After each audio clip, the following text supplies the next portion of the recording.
pretty much dominated this game until this point, and Don on this took I believe they called it a holding or a roughing penalty, and Ryan Nugent-Hopkins, who has been red hot at the end of this game too, not to get ahead of it, but he has now 6 points in his last 2 games, another 3-point game for the Nuge. But great short-handed effort from him to go also short side with a backhand.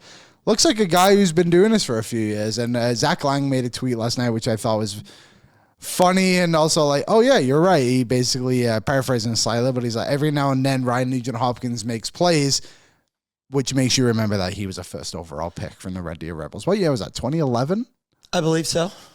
God, Nuge's been in our lives for so long. Shadow 1993. But dude, this is borderline Sidney Crosby type backhand here. I was saying to Reese, so you're on the PK, you're shorthanded, and all I think is, okay, he's not winning this race. He's just gonna, can he even get a shot off kind of dealio? I didn't think he would. I go, okay, take it behind the net, go pin that to the boards. And then he goes top cheese over Vermelka. Yeah. That was unbelievable.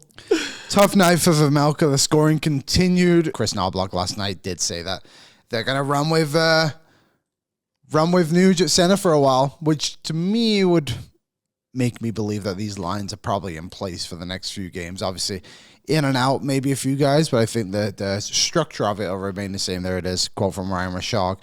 Knobloch on RNH Dude, the at spine center, of the Edmonton Oilers, if they go like that, McDavid, Draisaitl, Nuge, Adam, Henrique. Whew. So far this season, Arvidsson, Nuge, and Podkolzin have played just over an hour together, 61 minutes and 51 seconds at 5-on-5. They've outscored their opponents 6-2 and outshot them 31-25. So they've been an impressive trio. Let me know if you've liked seeing them on the ice as well together. Yeah, so I think this is long time coming with Ryan Nugent-Hopkins, and again, I do not besmirch his career or his play, but at this point in his career, first of all, he's a smaller body guy, and he plays penalty kill, he plays power play, and then he was playing, left wing on the first line, which entails a lot of minutes with McDavid.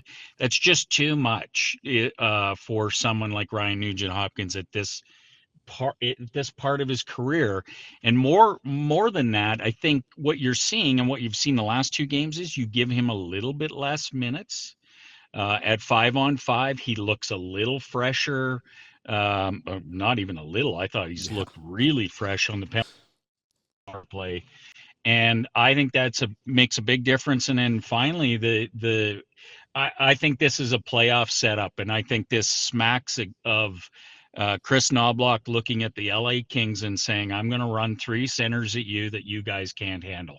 And I just think that's exactly what is going on in that coaching room. And that third line, if you want to call it a third line, I think can be a difference maker in the playoffs. I think big time, especially if Arvidsson's been playing much better recently. He just doesn't seem to be making as many glaring errors as much of the team has been.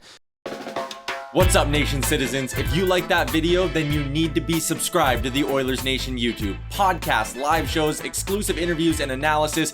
Everything you need from your favorite voices at Oilers Nation. And you don't want to miss any of it, so hammer that subscribe button.